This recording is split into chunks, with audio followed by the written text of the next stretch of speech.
The child was 4 years old. He was sitting at breakfast, swinging his legs under the chair, eating oatmeal, slowly, with a serious expression, the way children eat when they know the grown-ups are watching. Then he lifted his head, looked at her, directly, without shyness, the way only very small children and very old people look, and said 7 words. 7 ordinary words she had heard thousands of times in different combinations. But in the order he said them, with that intonation, with that gaze, they knocked her off her feet, and she sank right down onto the kitchen floor, not making it to the table. She simply sat down on the cold marble and could not get up. The boy looked at her for a second. Then he climbed off his chair, walked over, and sat down beside her on the floor. He took her hand and said nothing.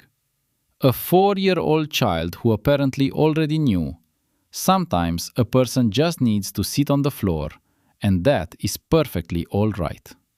But that was on the morning of the 12th day. It had all begun with a notice on the board at the church parish, with a woman named Kate, and with the fact that Irene Margaret Holloway, 61 years old, a widow, a thoroughly practical person who had made every decision of her life with her head rather than her heart, had, quite unexpectedly to herself, called the number from that slip of paper. Irene had been a widow for 3 years. Her husband, Robert James Holloway, a builder who had started out leading a crew in the 90s and ended up as the owner of a substantial contracting firm, had died of a heart attack suddenly, at 62, at his desk, over a set of estimates. Quickly and without warning, which in its own way suited the kind of man he had been. He had done everything quickly and never let things drag. Irene had accepted this the way she accepted everything in life. Not without pain, but without public suffering, without giving pain dominion over daily life. She continued to live in their house, a large one outside the city of Oxford on the riverside, 200 square meters, with a garden and a terrace. The house had been built for a family, for guests, for noise. And she lived there alone, with a housekeeper named Dorothy, who came 3 times a week, and with a cat named Archie, who neither went anywhere nor came from anywhere, but simply existed in the house as part of the interior. Irene and Robert had no children. This was their only true wound, which they had left alone by unspoken agreement. They had tried, in their youth, then in middle age, then stopped trying and accepted it. They had lived well, together, closely, with respect and with an attachment that over 35 years had not become a habit, but had become something more durable. When Robert was gone, the house felt emptied, not physically, but in some other way, as though something load-bearing had been removed from it, and the walls still stood, but now only by inertia. She had been going to the parish for years, not out of deep faith, but out of habit and out of respect for her mother, who had always gone. The notice was hanging on the board by the entrance, small, printed on a plain sheet of paper.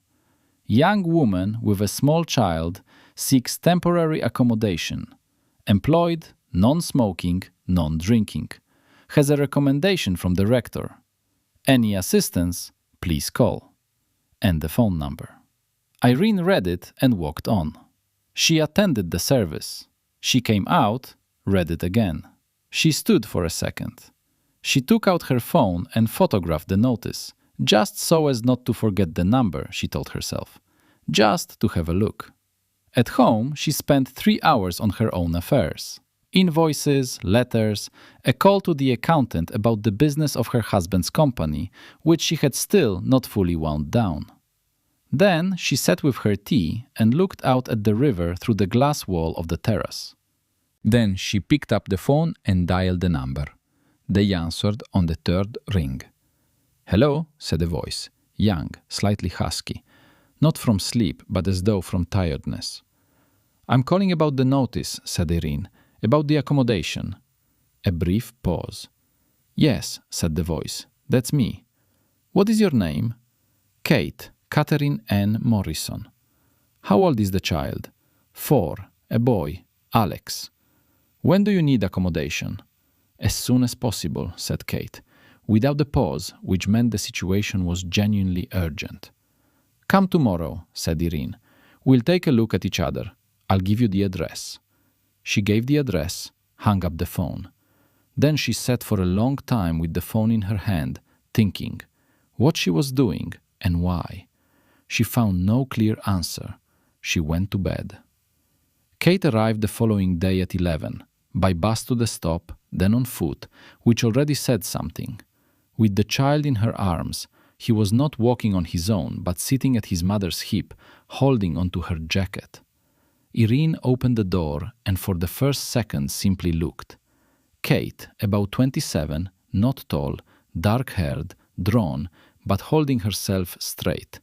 Her eyes tired but not broken.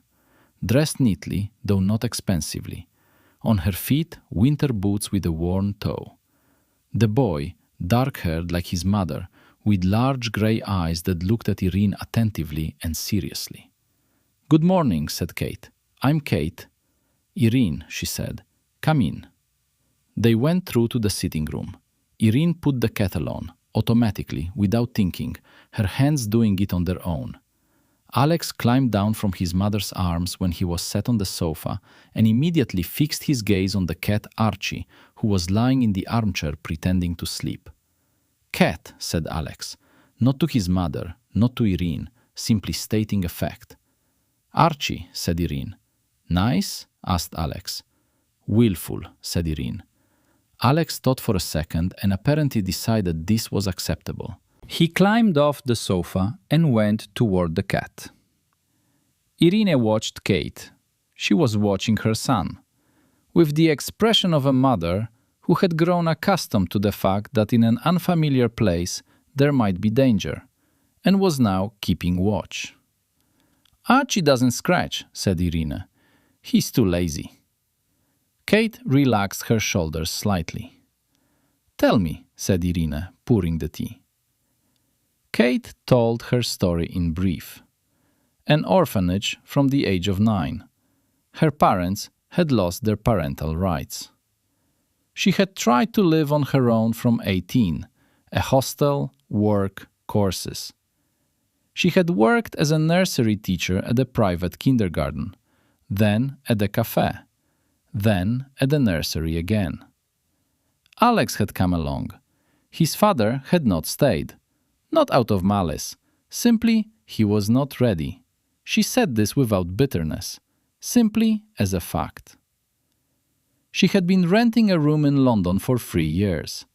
The landlady had sold the flat. The new owner was moving in 10 days. She needed to leave. There was no money for a deposit and first month's rent in London. She had tried charities, a shelter for mothers. No places available. Someone at the parish she occasionally attended had suggested putting up a notice. "How did you get the rector's recommendation?" asked Irene. "Father Thomas knows me," said Kate. "I've been at this parish for 2 years. He knows how I live. He knows Alex." "Are you working at the moment?" "At the nursery, as a teacher. I'm not planning to leave." She paused. "I'm looking for a room to rent. I just need time to find one. A month, maybe 2. If you'd be willing to take money for the accommodation, I'll pay as soon as I've saved up."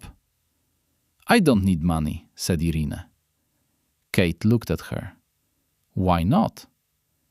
"Because this house has 9 rooms and I live alone," said Irene. "I don't need money." "Then why would you let us stay?" Irene thought, genuinely thought, not for propriety's sake, but because the question was honest and deserved an honest answer. "I don't know," she said. "I read the notice and called. I had no particular reason." Kate looked at her. Then she glanced at Alex. He was already sitting beside the cat on the rug, telling him something. The cat, contrary to habit, had not left. "Alex," said Kate quietly, "say hello to Auntie Irene." "It's just Irene," she corrected automatically. "Alex won't manage that," said Kate. Irene thought for a second. "Auntie Irene is fine," she said. Alex turned from the cat. "Hello," he said seriously, then turned back to the cat. "When do you need to leave your current landlord?" asked Irene. "In 10 days. "All right. Do you have many belongings?" "Not much. A suitcase and a bag. And Alex's things. Another bag." "Come the day after tomorrow," said Irene. "I'll show you the room." Kate looked at her for another second. "Are you sure?" she asked.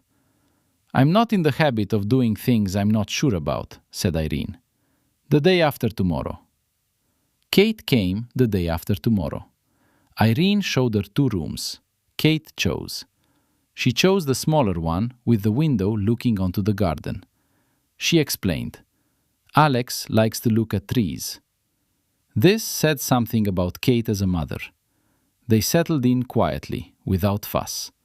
Kate unpacked her things, arranged Alex's toys, not many, neatly. Alex immediately found a cat and informed him that they would be living here now. The cat listened with his eyes closed and raised no objection. The first days were a period of adjustment, cautious, quiet. Kate left early and left Alex with Irene. They had agreed in advance that while the nursery was closed for a break, the boy would be at home.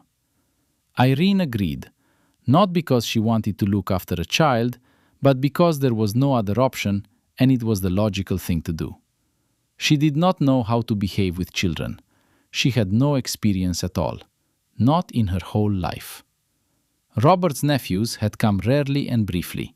She had not known what to do with them, and they had felt it. Children sense such adults immediately, those who are uneasy. Alex, however, paid no attention whatsoever to her unease. On the first morning when Kate had left, he came into the kitchen, climbed onto a chair, put his elbows on the table, and stared at Irene. "Is there porridge?" he asked. "Oatmeal," said Irene. "I like oatmeal," announced Alex. Not as a request, simply as information. Irene made the oatmeal. She put it in front of him. He ate methodically, without distraction. Then he said, "Auntie Irene, what are we going to do?" "In what sense?" "Well, today, what are we going to do?" Irene thought. She did not know what one did with 4-year-old children. "What do you want?" she asked. Alex thought with equal seriousness. "I want to go to the garden," he said, "to look at the trees." "It's cold," said Irene. "I'll get dressed." They went to the garden. Alex dressed himself, slowly, carefully, with almost no help. Irene watched him trying to do up his jacket and held back from helping. She could see he wanted to manage on his own. He did it. He looked at her with satisfaction. In the garden, he walked among the trees and touched the bark. He was explaining something to her about trees, something that had clearly been told to him by his mother or by the teachers at nursery. Irene listened. He spoke with confidence, sometimes got confused, but did not stop. He simply corrected himself and kept going. "That birch tree," he was saying. "A birch tree is white because that's how it protects itself. Mom told me. And what's that one?" "That's a rowan," said Irene. "Rowan," he repeated. "With berries?" "In summer it has berries, not now." "That's a shame," said Alex. "I like looking at berries. Not eating them, just looking." "Why just looking?" "Because they're beautiful," said Alex simply. "Why would you eat something beautiful?" Irene looked at him. 4 years old, a rowan tree without berries, a birch tree that protects itself. "Logical," she said. On the third day, Kate came back from work later than usual, around 8. Alex was already in bed. Irene was sitting in the sitting room with a book. Heard Kate coming in quietly, taking off her boots in the hallway. "There's food for you," said Irene, "on the stove. Kate stopped in the sitting room doorway. You cooked? Dorothy cooked. She came today. Thank you. Thank Dorothy, not me. Kate went to the kitchen. Irene heard her reheating, eating, quietly, carefully.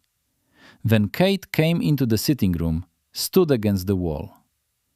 How is Alex? She asked. Fine. He asked about trees all day.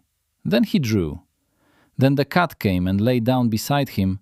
They slept together for an hour. Kate smiled faintly. He finds cats everywhere, she said. And they all come to him. Archie doesn't usually go to people, said Irene. Alex is special, said Kate, without pride, simply as a fact. Sit down, said Irene. Don't stand against the wall. Kate sat, on the edge of the armchair, straight-backed, not relaxing. Kate, said Irene, you were in an orphanage from the age of 9. Yes. What happened to your parents? Kate looked at her, calmly, without taking offense at the question. They drank, she said. First my mother, then my father. Then both had their parental rights removed. A pause. My father died when I was 12. My mother, I don't know. We're not in contact. Is she alive? I don't know. I truly don't know. Didn't you look for her? I did, once. I found her. We spoke. She didn't remember my name. Kate spoke evenly. I didn't look again. Irene was silent. What did you leave the orphanage with? She asked. A place in a hostel, given to me for a year. A school leaving certificate and my documents. Kate paused. Also with the ability not to cry when crying is useless. That, I think, was the most useful thing. Where did you study after? A teacher training college. Part-time, I worked at the same time. I finished. Why a nursery teacher specifically? Kate thought for a second. Because I know what it feels like when someone does things right with you, she said. At the orphanage, the house mothers were all different. One was very right. Her name was Miss Graham. She never felt sorry for anyone. Pity isn't what children in an orphanage need. She simply was there and did what needed to be done. Kate looked to one side. I want to be like that. For other people's children. And for your own? For my own. All of that, plus love, said Kate. Alex knows I love him. I tell him. Often? Every day. Several times a day. She looked at Irene. At the orphanage, no one ever told me that. I decided. Alex will know. Irene looked at her. 27 years old. An orphanage. A hostel. Alone with a child. She speaks evenly, without self-pity, without calculation for another's sympathy. Go to sleep, said Irene. You're tired. I'm all right. You're tired, Irene repeated. That's not an insult, simply a fact. Kate looked at her, then smiled slightly. All right, she said. Good night, Irene. Good night. By the end of the first week, an unspoken routine had established itself. Kate left at 8. Alex stayed with Irene. They had breakfast, then went to the garden. Alex demanded the garden every day, regardless of the weather. Then, Alex drew or played while Irene got on with her own affairs nearby. They had lunch together. Alex slept for an hour after lunch. This was a firm rule established by his mother. Then he played again, then had supper. At 6, Kate came home. Irene was no good with children, but Alex, it seemed, did not require any particular skill. He was a self-sufficient child. He could keep himself occupied, did not demand constant attention, did not have tantrums. Sometimes he came over, climbed up beside her on the sofa and sat quietly, for no particular reason, just beside her. At first, Irene had not known what to do with this close, silent presence. Then she grew used to it and stopped doing anything special. She simply sat beside him too. Once, on the 6th day, he asked, "Auntie Irene, do you have children?" "No," said Irene. "Why not?" "It just worked out that way." Alex thought about this. "That's sad," he said. "You'd have been a good mom." Irene looked at him. "How do you know?" "Because you don't hurry people," said Alex. "Some grown-ups are always hurrying. Quick, come on, faster." "You don't hurry." "I just don't know when to hurry," said Irene honestly. "It's the same thing," said Alex. Seriously, as an adult might say it. Irene found nothing to reply. Alex picked up some blocks and went to build something.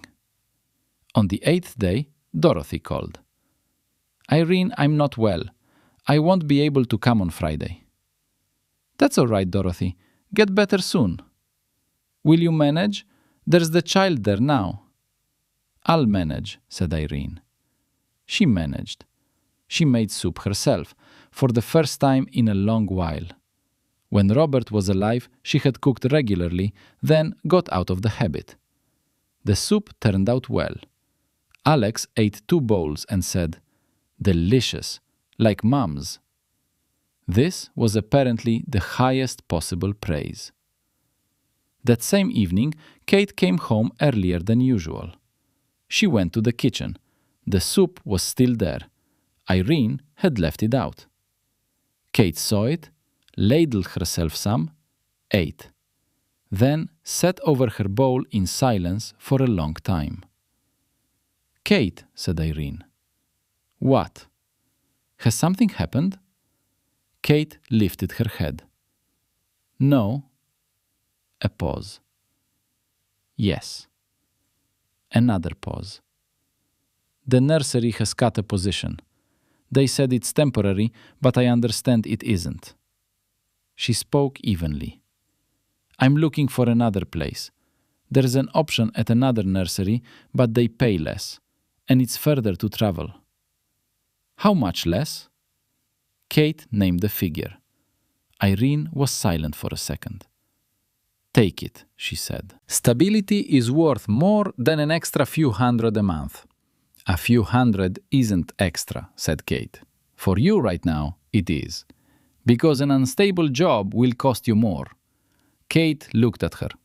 "You know how to think about money," she said. 30 years living beside a man who built a business," said Irene. "I do." "Did he die?" 3 years ago. "I'm sorry." "Thank you." Kate looked at her, attentively, with that same direct gaze her son had. "Are you lonely here?" she asked. "Yes," said Irene. Simply, without embellishment. She surprised herself, saying it. "I thought you'd say no," said Kate. "Why?" "Grown-ups usually don't admit it." "Whether you admit it or not doesn't change the fact," said Irene. "Yes, I'm lonely. I'm getting used to it, but slowly." Kate nodded. She stood up, carried her bowl to the sink. She washed it, herself, without being asked. "Irene," she said from the sink. "Yes?" "Alex and I will try not to get in your way." "You're not in my way," said Irene. "You're the opposite." "The opposite of what?" "The opposite of in the way," said Irene. "That's different."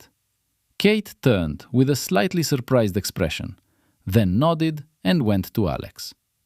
On the 10th day, something happened that Irene would later call the first sign. Alex was sitting on the sitting room floor drawing.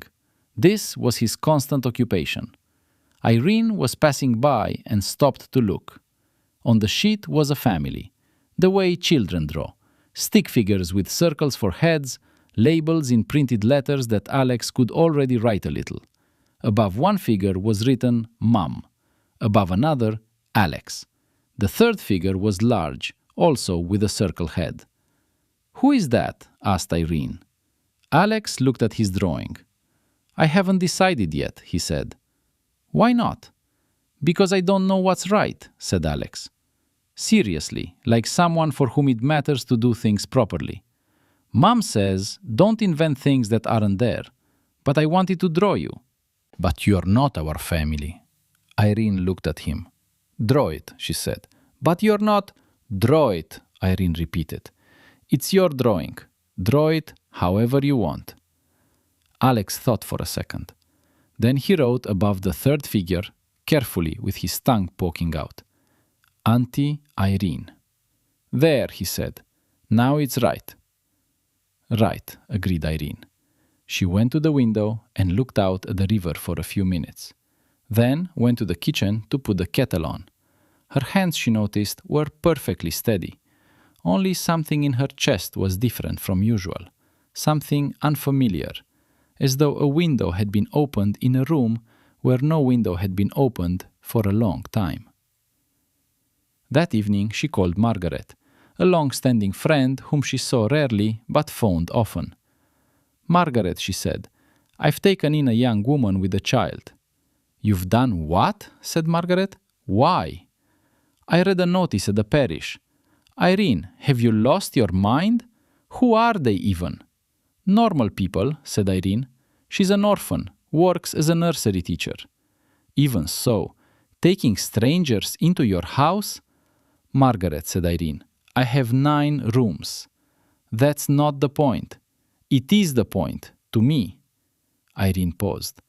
The boy is 4 years old. He talks to the cat and draws rowan trees without berries. What do rowan trees have to do with anything? Nothing, I'm just saying. Margaret was quiet. Are you all right? She asked in a different voice. Yes, said Irene. Unexpectedly, yes. On the 11th day, Kate took a day off. The new nursery had agreed to it at once. Something was being rearranged. She was home, spending the day with Alex. Irene could hear them. Laughter, conversation. They were doing something together in the kitchen. Then the sound of water, then singing. Kate was singing something. Alex was singing along badly and delighting in it. Irene sat in the study trying to work. Or rather, trying to work, because these sounds made it difficult to work, in the sense that she wanted to listen to them rather than look at papers. In the evening, all 3 of them had supper together. Alex told some long story about the cat and the rowan tree, mixed them up at some point so that it became quite incomprehensible, and laughed first himself. Kate laughed, watching him. Irene did too. Just laughed. Not because she ought to, but because it was funny, and because the boy laughed in such a way that it was impossible not to. After supper, Alex fell asleep early. He had been rushing about all day. Kate was washing up. Irene was sitting nearby. Kate, said Irene. Yes? Have you found a room? I'm looking, said Kate. There are options. Don't rush, said Irene. Kate turned from the sink. Why not? Irene thought for a second. Because there's no need for you to rush, she said. Stay as long as you need. You said a month, maybe 2. I said you could stay a month or 2, said Irene. I didn't say you had to leave after a month. Kate looked at her. Irene, she said slowly, I don't want you doing this out of pity. I'm not doing anything out of pity, said Irene. I'll be 70, Kate. I have no time for pity. You're 61, said Kate. What? You're 61 years old, said Kate. You told me on the first day. Irene looked at her. You remembered. I remember everything, said Kate. The orphanage taught me. Remember what matters. Adults, their habits, what's important to them. It was survival. And what matters about me, to you? That you don't say anything unnecessary, said Kate. That when you do speak, it's the truth. That you don't hurry Alex. That you put Archie on my bed the first night. You thought I hadn't heard. He came on his own, said Irene. Archie doesn't go to people on his own. You brought him. Irene was quiet. "All right," she said at last. "I brought him." "Why?" "Because the first night in a new place is hard," said Irene. "I remember." "You remember your first night in a new place?" "Robert and I moved a great deal when we were young," said Irene. "I remember." Kate looked at her, with the expression Irene had already begun to recognize. When Kate saw something she had not expected to see, she looked like that. Not surprised, but rather as though she were adding a detail to a picture. "Thank you," said Kate, "for the cat." "Think nothing of it." The next morning, the 12th, Irene got up at 7. She came downstairs to the kitchen. Alex was already there, before her, sitting at the table, waiting for his oatmeal. This had become their ritual.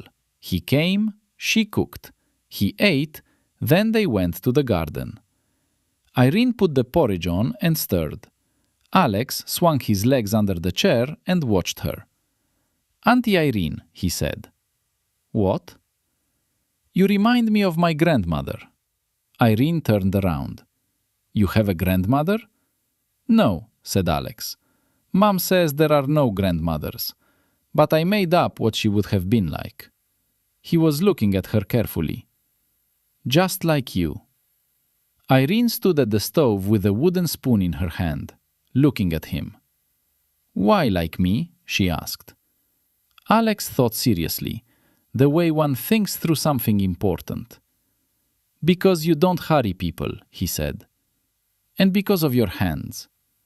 "What about my hands?" "They're warm," said Alex. "When you do up my jacket, your hands are warm."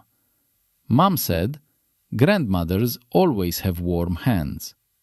And right then, Irene Margaret Holloway, 61 years old, a widow, a practical person who had not cried in front of anyone for 30 years, sank down onto the kitchen floor. Her knees simply bent, and she found herself on the cold marble, and the porridge went on bubbling on the stove, and through the window was the grey morning sky. Alex looked at her for a second, then climbed off his chair, walked over, sat down beside her on the floor, took her hand, with his small, warm hand, tightly, and said nothing. They sat on the kitchen floor, a 4-year-old boy and a 61-year-old woman, and were silent. The porridge bubbled. Archie came from the sofa, looked at them both, understood something in his own way, and lay down beside them. After a few minutes, Irene did not count them, she heard footsteps on the stairs. Kate. She came into the kitchen, saw them on the floor, stopped in the doorway. She did not ask anything. She walked over quietly, turned off the stove, the porridge had not burned, she was in time, then she sat down on the floor beside them. On the other side. The three of them sat on the kitchen floor. Alex was holding Irene's one hand. Kate, after a moment's hesitation, took the other. "Is Auntie Irene crying?" Alex asked his mother quietly. "Auntie Irene is thinking," said Kate, also quietly. "What is she thinking about?" "About something good," said Kate. "When you cry about something good, that's perfectly all right." "All right," agreed Alex, and squeezed Irene's hand more tightly. They got up from the floor after a few minutes. No one announced it was time. Alex simply said, "The porridge has gone cold," with the practicality that belongs to children and that broke the moment without unnecessary words. Irene stood up, reheated the porridge. Kate made tea for herself and for Irene without asking. Alex climbed onto his chair and picked up his spoon. They had breakfast in silence, not awkwardly, simply in silence. Alex ate, swung his legs, looked out of the window at the garden. Kate held her mug in both hands and also looked out of the window.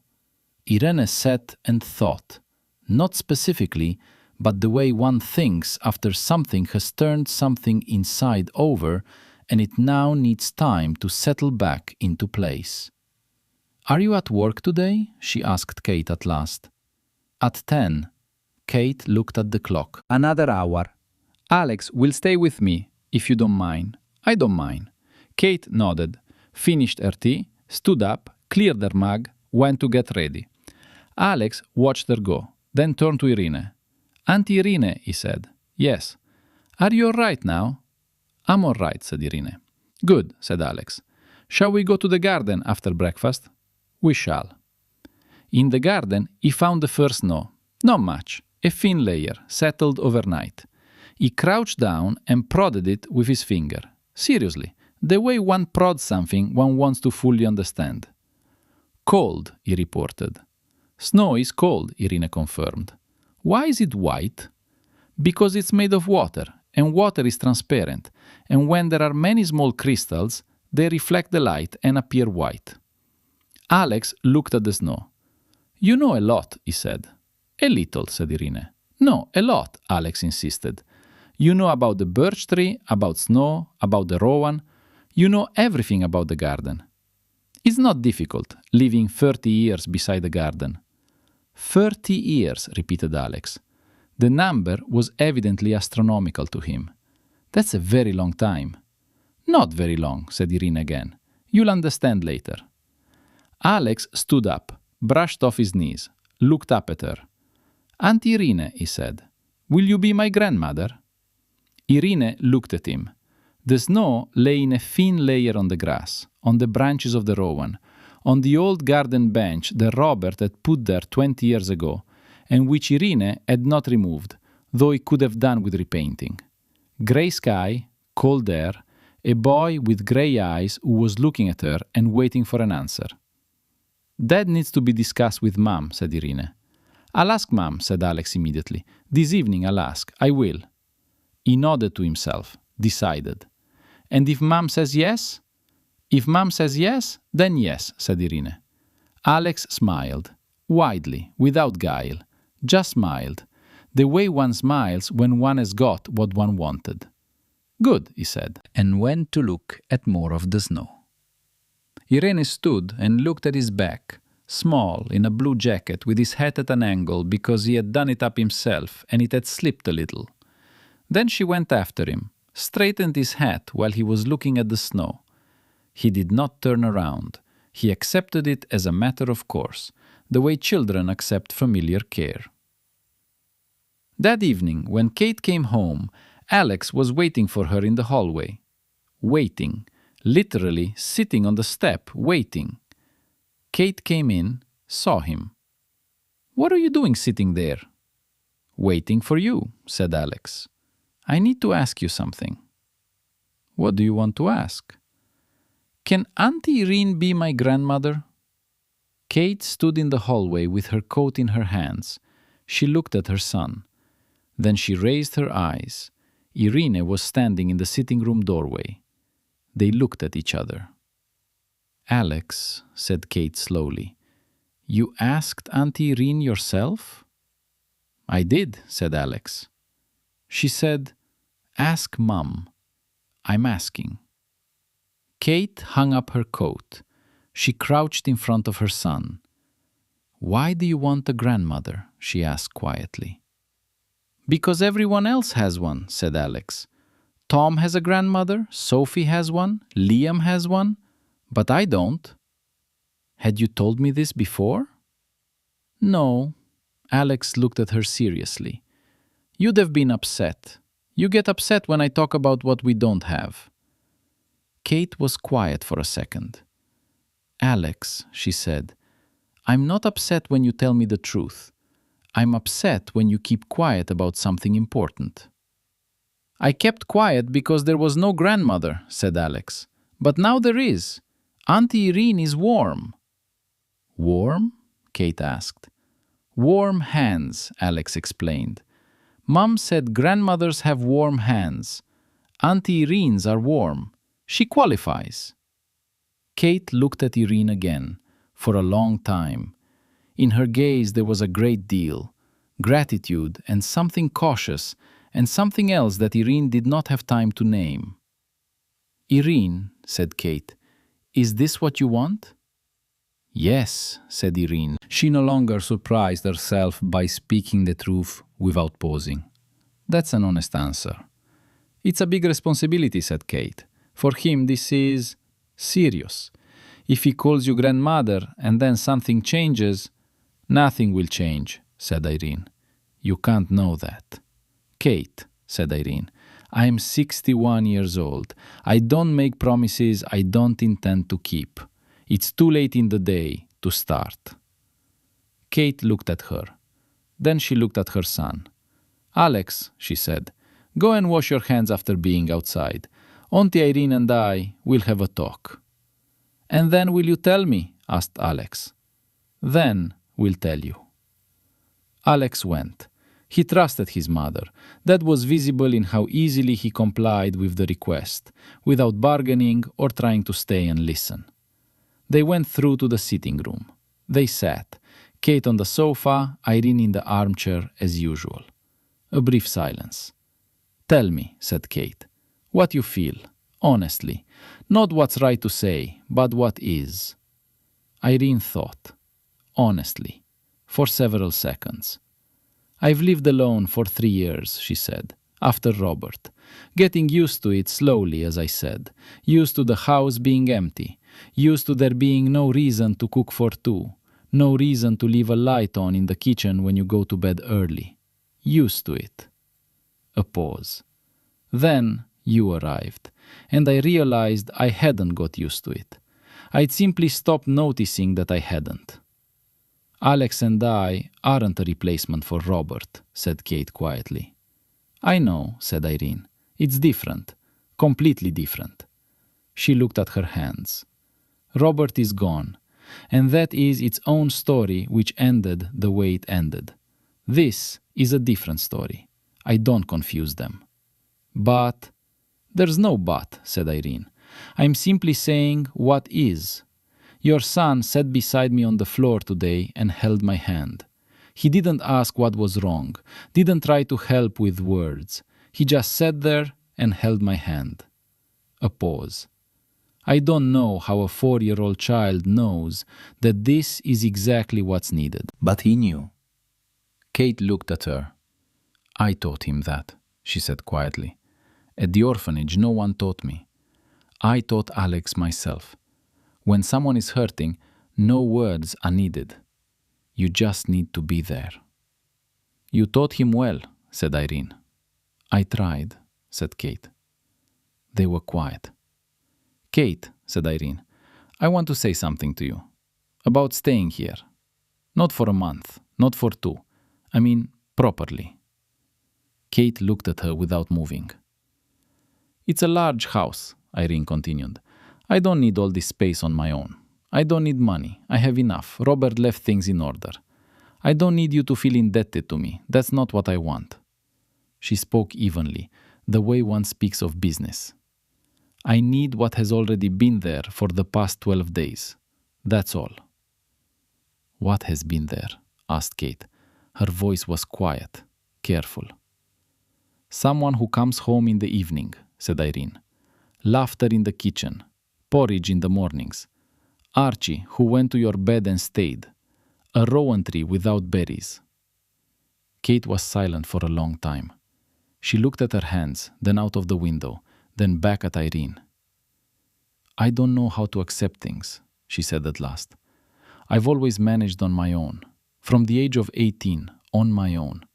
To ask, to take, to accept help, it's hard.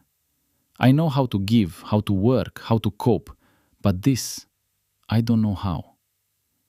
"Neither do I," said Irene. "You?" "All my life I was beside a man who made decisions. Robert was there. He made decisions. I did what I was good at, but he was in charge of this house.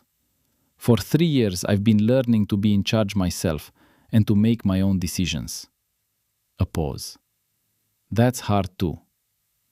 "You don't look like someone who finds things hard," said Kate. "I don't look it," agreed Irene, "but it is hard." Kate looked at her. Then she said, slowly, the way one speaks when the words are heavy and need to be carried carefully. Irene, if I agree, I want you to understand one thing. Go on. Alex and I are not your charity project. I won't live here as someone in need of help. I'll pay. Not in money, then in other ways. Cooking, cleaning, doing what needs to be done around the house. Alex will help as much as is possible for his age. She looked straight at her. We're not spongers. I don't know how to be a sponger. I know, said Irene. That's precisely why I'm offering. Why precisely?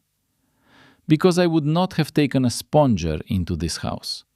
Irene spoke calmly. I watched for 12 days. You pay for food out of your own pocket, though I never asked. You wash up without waiting to be asked. Alex tidies up his toys himself. You don't intrude, and you don't disappear. The golden mean, which is difficult to teach. Kate listened, with the expression Irene already knew, adding a detail to the picture. All right, said Kate at last, simply, without excess. All right, said Irene. They were quiet. From further in the house came Alex's voice. He was saying something to the cat. The cat, judging by Alex's tone, was not responding with sufficient enthusiasm. Irene, said Kate, one more thing. Yes? Calling you grandma, is that your own decision, or did you tell him to ask me because you didn't want to refuse him yourself? Irene thought for a second. My own decision, she said. I told him to ask you because it's the right thing to do, not because I didn't want to. Aren't you afraid? Of what? That you'll grow attached, that it will be hard for him if something changes. I'm already attached, said Irene. 12 days. That seems to be all it takes for me. A pause. Being afraid doesn't change the fact. Kate looked at her for a long time, then stood up. Alex, she called. Footsteps along the corridor. The boy appeared in the doorway, with the cat in his arms, clumsily, the cat hanging there with the air of a dignified martyr. What? You can call Auntie Irene Grandma, said Kate. Alex looked at Irene, then at his mother, then at Irene again. Grandma Irene? He asked. If you like, said Irene. I like, said Alex immediately. He put the cat down. The cat withdrew with an offended air. Alex came to Irene, climbed up into the armchair beside her. It was a squeeze, but he fitted. Grandma Irene, he said again, tasting the word. That sounds good. It does, agreed Irene. Her voice was steady. Her hands, she noticed, were again perfectly calm. Only inside, something, that same thing that had opened since the morning, like a window in a room where no window had opened, became a little wider. Life in the house changed after that evening. Not sharply, but gradually, the way temperature changes when spring truly arrives. A new routine appeared, a denser one.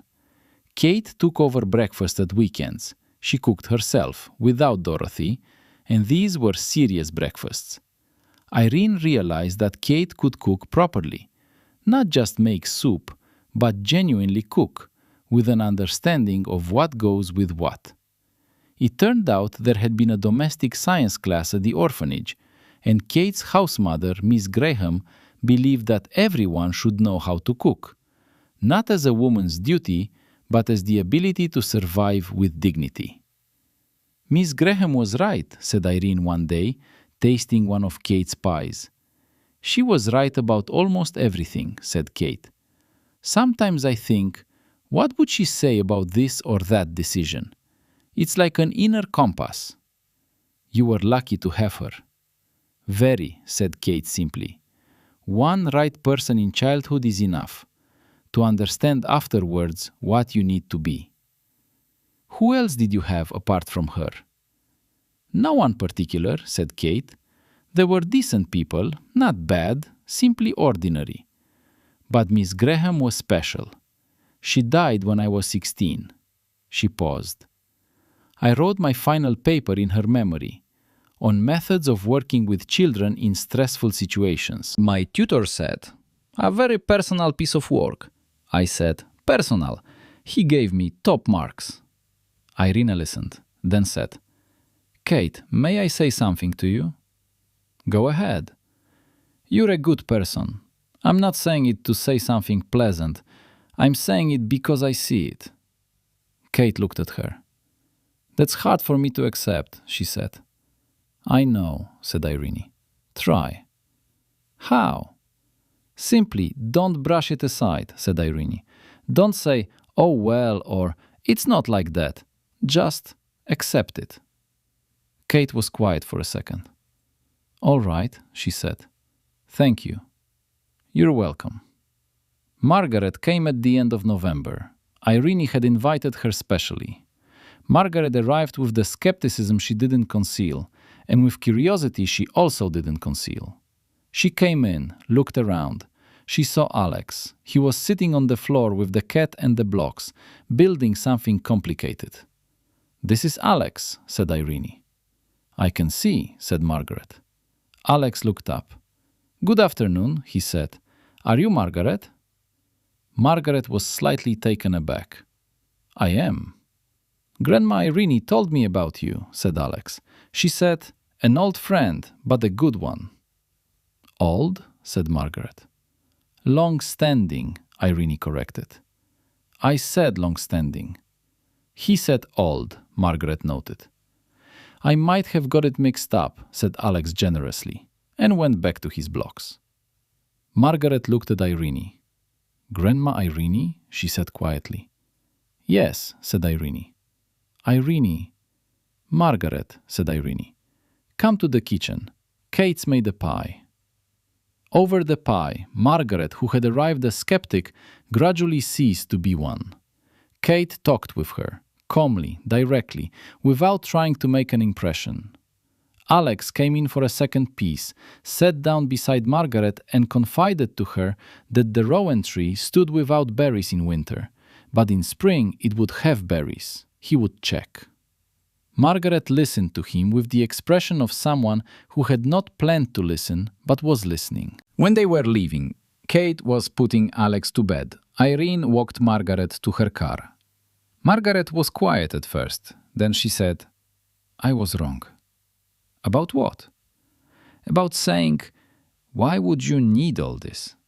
Margaret paused. You look different, Irene. From 3 years ago. From 6 months ago, honestly. Different how? Alive, said Margaret. Simply alive. Irene stood by the gate and looked at her. That's Alex, she said. And Kate. I know, said Margaret. Now I see it. She left. Irene went back into the house. The kitchen was quiet. Kate had already settled Alex, was sitting with her tea. Irene sat down opposite. Your friend is kind, said Kate. She's a skeptic to begin with, said Irene. That's all right. Skeptics are more honest, said Kate. When a skeptic changes their mind, it's real. Wise, said Irene. Miss Graham used to say that, said Kate. In December, the first real test came. Not dramatic, but significant. Alex fell ill. An ordinary cold, a temperature of 38, a sore throat, a runny nose. Kate called from work. Alex had felt poorly from the morning. Irene had phoned her at once. Come home, said Irene. I can't leave the group. Kate, come home. Irene, I'll manage, said Irene. You need to be nearby when a child is ill. That's not up for discussion. A pause. I'll come by lunchtime, said Kate. Good. Until lunchtime, Irene coped. She called the doctor, the pediatrician from the local surgery. Kate had left the number. The doctor came, examined him, said nothing to worry about, prescribed drops. Irene gave Alex his medicine, made him chamomile tea with honey. There was honey, kept since Robert's time. It had been their custom. Alex lay in bed, looking at her. "Grandma Irene," he said in a hoarse little voice. "What? Do you know how to heal people?" "A little." "How?" "Honey, rest, fresh air." Irene straightened his blanket. "Those are the three main medicines. And the drops?" "The drops too, but the main ones are three." Alex thought. "Can you sing?" he asked. "Badly. Mom sings when I'm ill," he said. "It helps. Will you try?" Irene looked at him. "What shall I sing?" "Whatever you know." Irene thought of what she knew by heart, old folk songs her mother used to sing. She sang quietly, almost without voice, something about an autumn garden. She couldn't remember all the words. She sang what she remembered. Alex listened with his eyes closed. "Good," he said drowsily. "I told you, badly." "No," said Alex. "Good. Different good. Not like Mom. Different. Also good." He fell asleep within a few minutes. Irene sat beside him, in the armchair she had dragged in from the next room. She looked at the sleeping child. She thought that Robert would have seen him and been glad. It was a strange thought, but it was there. Robert had loved children, had always loved them. It had been part of their shared pain. He would have been glad about Alex. That Irene knew for certain. Kate arrived at 1 o'clock, saw them. Alex asleep, Irene in the armchair with a book. "How is he?" she whispered. "Fine. The temperature has dropped a little. He's had something to eat, to drink, had a sleep." Irene stood up. "Sit with him. I'll make lunch." "Irene." "Sit," said Irene. She went to the kitchen to make soup. While it cooked, she could hear quiet voices from the room. Alex had woken up, was talking with his mother, then laughed, quietly, with a hoarseness, but he laughed. In the evening, when Alex was asleep again, and they were sitting in the kitchen, Kate said, "Irene, I want to say something to you." "Go on." "All my life I've managed on my own," said Kate. "I told you, on my own since I was 18. When Alex was ill before, I took sick leave, lost money, got anxious, because you can't take too much. If both of us were ill at the same time, I didn't know which way to turn." A pause. "Today I called you and you said, 'Come home.' And I came. Just came. And Alex was all right. And there was lunch." She looked at the table. "I didn't know it could be like this, when there's someone to rely on." "Now you know," said Irene. "I do." Kate looked up. "It matters. I wanted you to know that it matters." "I know," said Irene. January brought proper snow. Not that thin first snow that had melted in a day, but proper, dense snow that settled and stayed. Alex saw it in the morning from the window and immediately demanded to go to the garden. Kate was at work. Irene dressed him. He managed himself anyway. She only helped with his mittens, which just would not go on. In the garden, he was building something out of snow. Not a snowman, something else of no particular shape. Irene asked. "A house," said Alex. "A snow house." "What is a snow house called?" "An igloo," said Alex. "The teacher told us. Eskimos have igloos. I want to try." "Igloos are made of blocks," said Irene. "You need a mold." "What mold?" "Wait." Irene went into the house, found in the shed, which still held everything from Robert's time, a rectangular ice mold. She brought it out. Alex looked at her with respect. "Did you know?" "I knew there'd be something in the shed." "You know everything," said Alex. "I've simply lived a long time," said Irene. They built an igloo together. Alex made the blocks, Irene helped to stack them. What they ended up with was something remotely resembling an igloo, low, a bit lopsided, with a hole for the entrance. Alex crawled inside through the hole, sat down. "I fit," he announced with satisfaction. "Good." "Grandma Irene, you come in too." "I won't fit." "Just try." Irene tried. She didn't fit, as she had expected. Alex watched this with sympathy. "You're big," he said. "I am big," agreed Irene. "Then you'll be the guard outside," decided Alex. "Guards are always outside." "All right."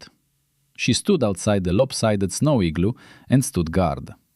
Alex, from inside, told her something about Eskimos, about seals, which in his understanding Eskimos greatly respect. Irene listened. The sun was low, wintry, and everything was white. The snow, the trees in snow, the smoke from a neighbor's chimney. Quiet and cold and good. Kate called in February. She was at work, her voice excited. "Irene, I've been offered the position of senior teacher. It's more responsibility, more work, and more pay." "Take it," said Irene. "I don't know. Alex." "Alex is here," said Irene. "Take it." "Are you sure?" "Kate," said Irene, "take the position." A pause. "All right," said Kate. "Thank you." "Don't thank me, thank yourself. You earned it." That evening, Kate came home with the look of someone for whom the good news still hadn't quite sunk in. "I took it," she said. "I know," said Irene. "Congratulations." They said, "Excellent references, and that you can see someone in the right place." "That's true," said Irene. Alex, who had heard something important in the tone of voice, came over. "Mom, what's happened?" "Something good," said Kate. "Mom's been promoted." "What does promoted mean?" "It means Mom is now more in charge," said Alex. "More or less," said Kate. "You're already in charge," said Alex, and went back to the cat. Kate watched him go. Then she laughed, quietly but genuinely. Irene did too. In March, a woman from the social services came, a routine inspection. Kate had warned her about it in advance. Irene met her herself. The woman, in her mid-40s, tired, with a folder, had apparently expected one thing and found another. A house where a child clearly felt at home. The cat on the sofa. Alex's drawings on the fridge. Kate had put them up with magnets. "Are you the carer?" the woman asked Irene. "No," said Irene. "I'm the owner of the house. Catherine Morrison is the child's mother. They live here."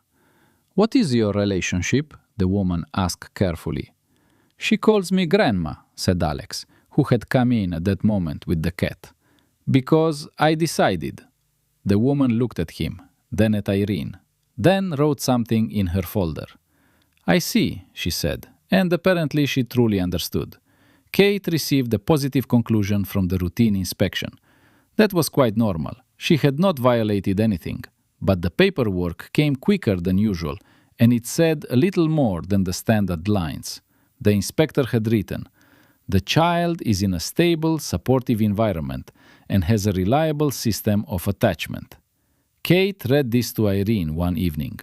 "A reliable system of attachment," Irene repeated.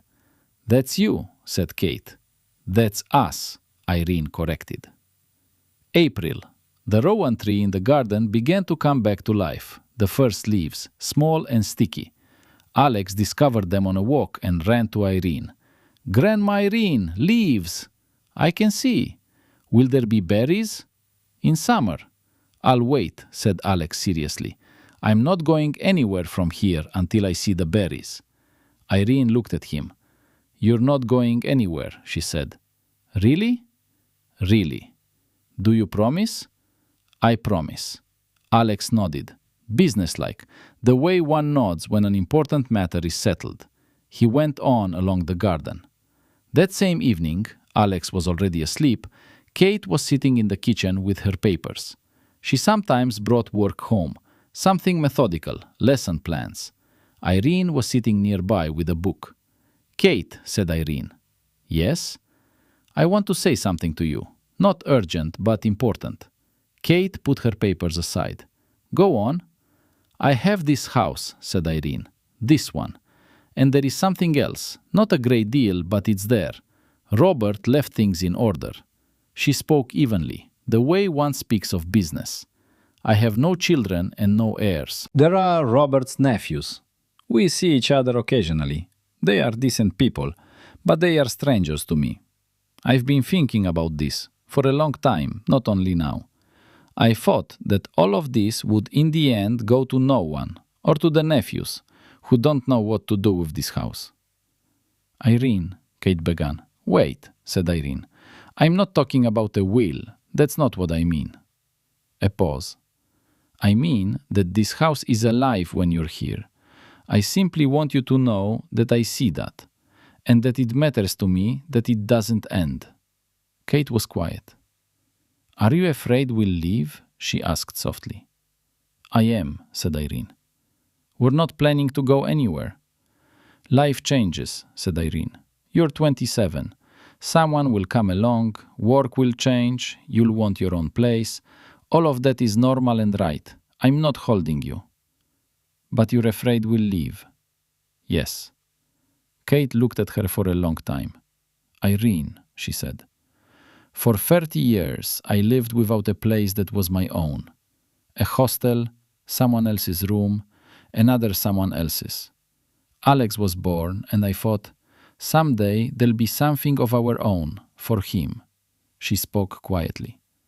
And then we came here, and I understood for the first time in 30 years, this is mine.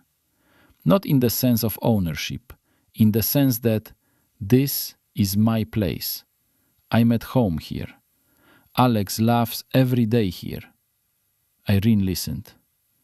I'm not leaving, said Kate, unless you ask me to, and even then, not straight away. I won't ask, said Irene. Then we'll stay. They were quiet.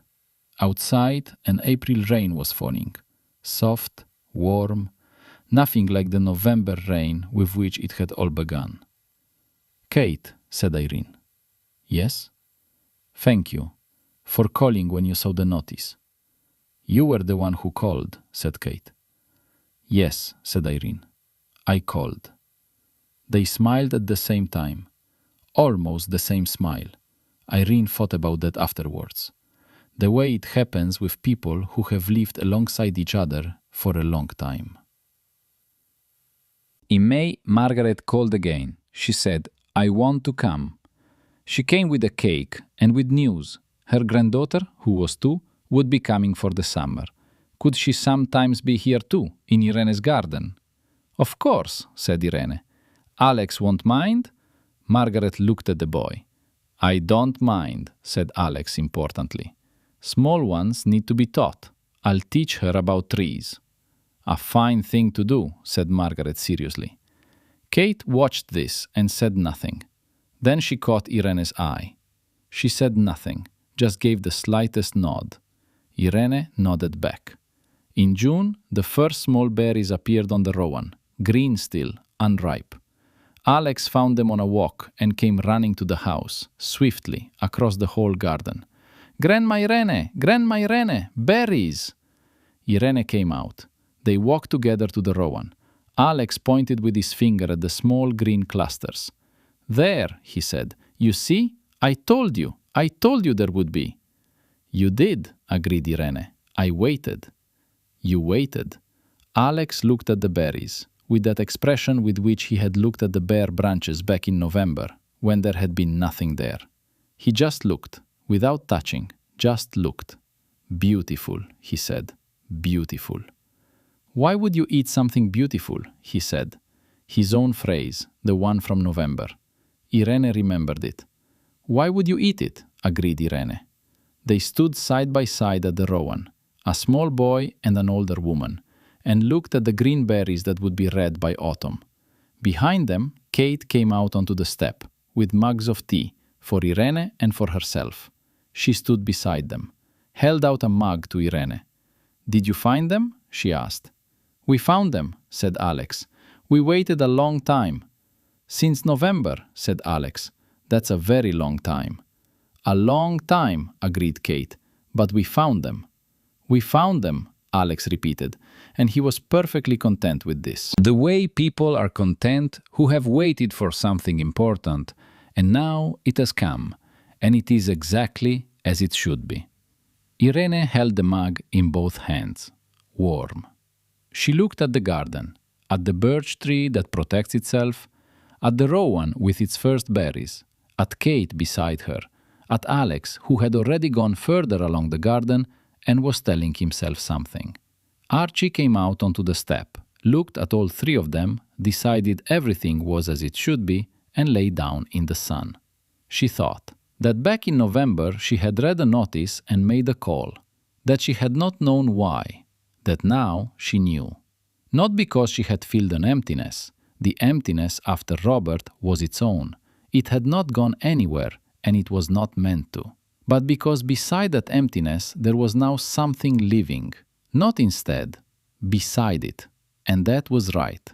It was exactly as it should be. Alex turned from the depths of the garden.